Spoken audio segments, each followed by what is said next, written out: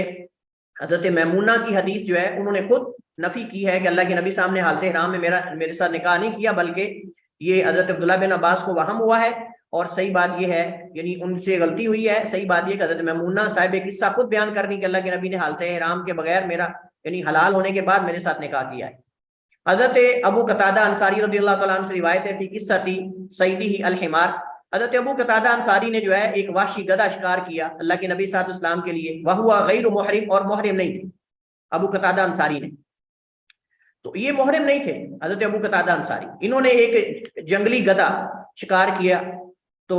کیونکہ گھریلو گدھا حرام ہے، جنگلی گدھا تو حلال ہے، جس کو ہمارے ہاں جو ہے وہ زیبرا کہتے ہیں۔ وہو غیر محرم، اس حال میں کہ وہ محرم نہیں تھے۔ فقال انہوں نے کہا فقال رسول اللہ، نبی صاحب نے اپنے صحابہ سے کہا وکانوا محرمین، اور وہ محرم تھے، حل منکم احد امرہ، کیا تم میں سے کسی نے ابو قتادہ کو حکم دیا ہے کہ ہمارے لیے شکار کرو، او اشارہ الیہ بشیء، یا کسی بھی طرح سے کسی بھی چیز سے اشارہ کیا ہے کہ وہ جا رہا ہے پکڑ لو، قالوا لا، انہوں نے کہا کہ نہیں، نہ تو ہم نے اسے کہا ہے اور نہ ہی ہم نے ان کو اشارہ کیا ہے کہ تم شکار کرو۔ انہوں نے ویسے شکار کر لیا اور وہ محرم نہیں تھے، ویسے ساتھ جا رہے تھے قافلے کے، یا ان کے ساتھ جو بھی ہے ان کا مقصد جو ہے وہ ان کے لیے کرنا نہیں تھا، تو نہ انہوں نے اشارہ کیا نہ انہوں نے کہا۔ فرمایا فَكُلُوا مَا بَقِيَ مِن لَحْمِ، تو جو باقی بچ گیا وہ کھا سکتے ہو۔ متفق علیہ، یہ حدیث متفق، اس حدیث سے پتہ چلتا ہے کہ غیر محرم اگر محرمین کے کو دعوت دے دیتا ہے لیکن بشرطے کہ اس نے ان کے لیے شکار نہ کیا ہو تو کھا سکتے ہیں، لیکن اگر ان کے لیے کیا ہو یا ان کے اشارے سے یا ان کے حکم سے کیا ہو تو پھر کھانا جائز نہیں، اور یہ تفصیل ہم پڑھ چکے ہیں۔ حضرت صاحب بن جثامہ رضی اللہ تعالی عنہ روایت کرتے ہیں، یہ لیثی ہیں، بنو لیث قبیلے سے ان کا تعلق ہے، بیان کرتے ہیں کہ انہ اہدی لرسول اللہ حمارا، انہوں نے اللہ کے نبی علیہ الصلوۃ والسلام کو ایک گدھا جو ہے یعنی جنگلی گدھا، وحشی کا معنی جنگلی گدھا جو ہے وہ آپ کو ہدیہ کیا۔ حضرت صاحب بن جثامہ لیثی جو ہیں، یہ صاحب بن جثامہ بن قیس اللیثی، ان کی والدہ جو ہے حضرت ابو سفیان کی بہن ہے، ان کی والدہ حضرت ابو سفیان کی بہن ہے، اور یہ فتح فارس میں یعنی قادسیہ اور اسی طرح جو یرموک کی جنگ ہے اس میں شریک ہوئے اور صحابی ہیں، اور ان سے چند ایک احادیث جو ہیں وہ مروی ہیں، اور ان میں سے ایک یہ حدیث ہے جو باب میں ذکر کی گئی ہے۔ کہا جاتا ہے کہ حضرت ابوبکر صدیق کے دور خلافت میں ان کی وفات ہوئی، ان کی وفات میں اختلاف ہے، متعدد اقوال ذکر کیے گئے، بہرحال یہ صحابی ہیں اور بنو لیث قبیلے سے ہیں۔ انا واحد علی رسول اللہ، انہوں نے ہدیہ کیا اللہ کے نبی صلی اللہ علیہ وسلم کو حمارن وحشین، ایک جنگلی گدھا، وہوا بالابوا، اور وہ ابوا یا بودان نامی جگہ پر تھے، اور یہ حدیث ہم پہلے پڑھ چکے ہیں۔ فردہ علیہ، تو اللہ کے نبی نے ان کو لوٹا دیا، واپس کر دیا۔ وقالا، تو اس نے کہا اور آپ نے فرمایا انا لم نردہ علیک الا انا حرم، ہم نے آپ پر اس کو کسی اور وجہ سے واپس نہیں کیا مگر یہ کہ میں حالت حرام میں ہوں۔ اور ہم نے وہاں حدیث کیا پڑھی تھی جب ہم نے احکام پڑھے تھے، اس میں یہ تھا کہ جب آپ نے صحابی کے چہرے پر ناراضگی کے آثار دیکھے یا گویا کہ وہ ایک طرح کے ناراض ہو رہے ہیں کہ شاید میرا کیوں نہیں ہدیہ اللہ کے نبی نے قبول کیا، تو آپ نے ان کو وضاحت کر دی کہ حالت حرام میں ہے، اس وجہ سے چونکہ آپ نے ہمارے لیے کیا ہے اس وجہ سے ہم جو ہے وہ آپ سے یہ نہیں لیں گے کیونکہ ہم محرم ہیں۔ لیکن اگر ویسے وہ شکار کر کے لے آتے، ان کے لیے نہ کیا ہوتا تو پھر اللہ کے نبی لے لیتے، لیکن چونکہ اس نے کیا ہی اللہ کے نبی صلی اللہ علیہ وسلم کے لیے تھا، اس وجہ سے ہم نے کہا تھا کہ اگر شکار جو ہے وہ محرم کے لیے کرتا ہے تو پھر بھی اس کے لیے اس میں سے کھانا یا لینا جو ہے وہ جائز نہیں ہے، یہ حدیث اس کی دلیل ہے۔ یہ حدیث چونکہ ہم نے ذکر کیا تھا کہ فلاں فلاں جانور جو ہیں ان کو حل و حرم کے اندر جو ہے وہ قتل کیا جائے گا، اسی طرح اس کے بعد والی جو حدیث ہے اس کا بھی تعلق ایک اہم موضوع سے ہے، اور وہ سنگی لگوانے کا ہے حالت حرام میں۔ یہ دو مسئلے ہم پڑھ کے ختم کرتے ہیں۔ ام المؤمنین عائشہ رضی اللہ تعالیٰ عنہا سے روایت ہے، وہ بیان کرتی ہیں کہ رسول اللہ صلی اللہ علیہ وسلم نے فرمایا خمس من الدواب کلہن فواسق، خمس، پانچ، من الدواب، جانوروں میں سے، حیوانات میں سے، کلہن، سارے کے سارے، فواسق، وہ فواسق ہیں۔ فواسق فاسق کی جمع ہے، اور فاسق جو ہے وہ اس جانور کو کہتے ہیں جو اپنی اصل نارمل روٹین حالت سے باہر نکل جائے، یعنی حد سے بڑھ جانے والا، حد سے تجاوز کر جانے والا، اور اس کو ہماری زبان میں شریر کہہ سکتے ہیں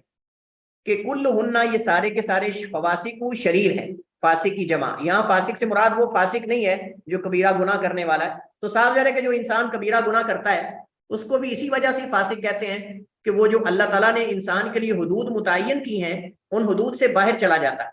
اس وجہ اسے فاسق کہتے ہیں۔ تو یہ جانور بھی اپنی اصل سے باہر ہو کر دوسروں کو جب نقصان پہنچاتے ہیں تو ان کو جو ہے وہ شریر اور فاسق کا لفظ دیا گیا ہے۔ تو یہ فواسق ہے سارے کے سارے، یقتلنا، قتل کیے جائیں گے، فی الحل،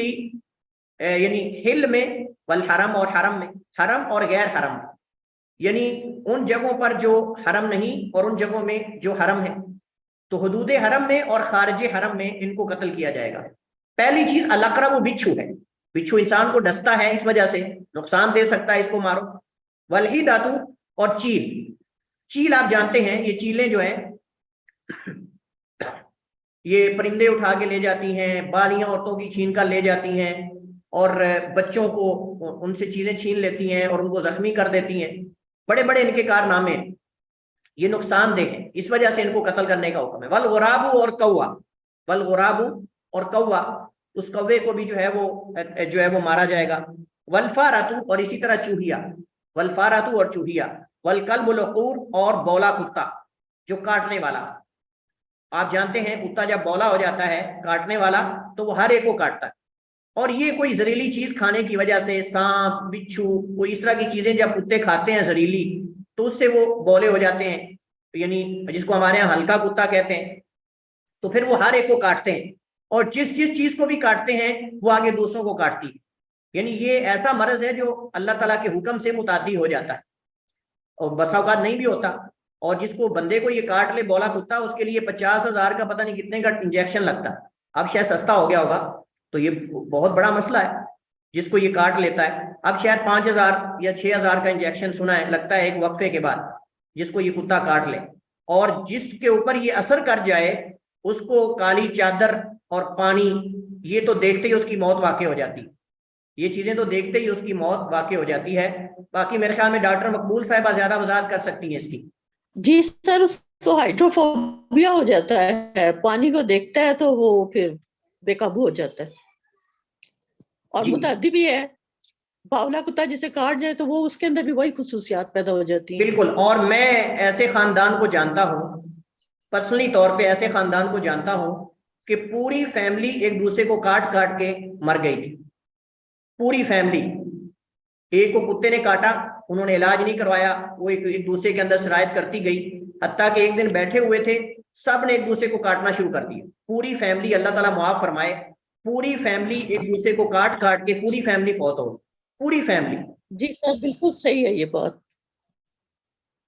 تو اس وجہ سے ایسے کتے کو فوراً مارنا چاہیے، جس جانور کو کاٹے گا نقصان دے گا، جس بندے کو کاٹے گا نقصان دے گا، جس پرندے کو کاٹے گا نقصان دے گا، اس وجہ سے ان چیزوں کو چھوڑ۔ اور چوہیا جو ہے، چوہیا تو چوہیا ہی ہوتی ہے، گھر جلا دیتی ہے،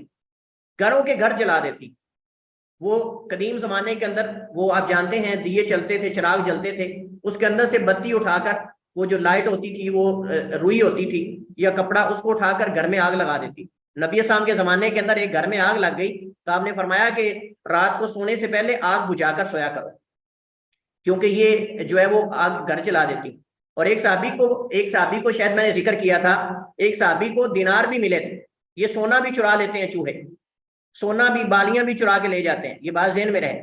ایک صحابی بقی مقام پہ گئے اور بقی مقام پہ قضائے حاجت کر رہے تھے، بقی کے پاس کوئی قضائے حاجت کی جگہ ہوگی، وہاں قضائے حاجت کر رہے تھے تو چوہے نے 1 دینار نکالا، یہ بڑا دلچسپ واقعہ ہے، چوہے نے 1 دینار نکالا، انہوں نے پکڑ لیا، دوسرا دینار نکالا، پکڑ لیا، تیسرا دینار نکالا، اس طرح کر کے تقریباً 14-15 دینار یا اس کے قریب قریب چوہے نے نکال دیے۔ تو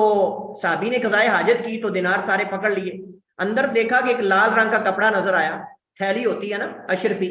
تو وہ تھیلی سی نظر آئی، تو انہوں نے ہاتھ ڈال کے دیکھا تو وہ تھیلی بھی پیسوں سے بھری ہوئی۔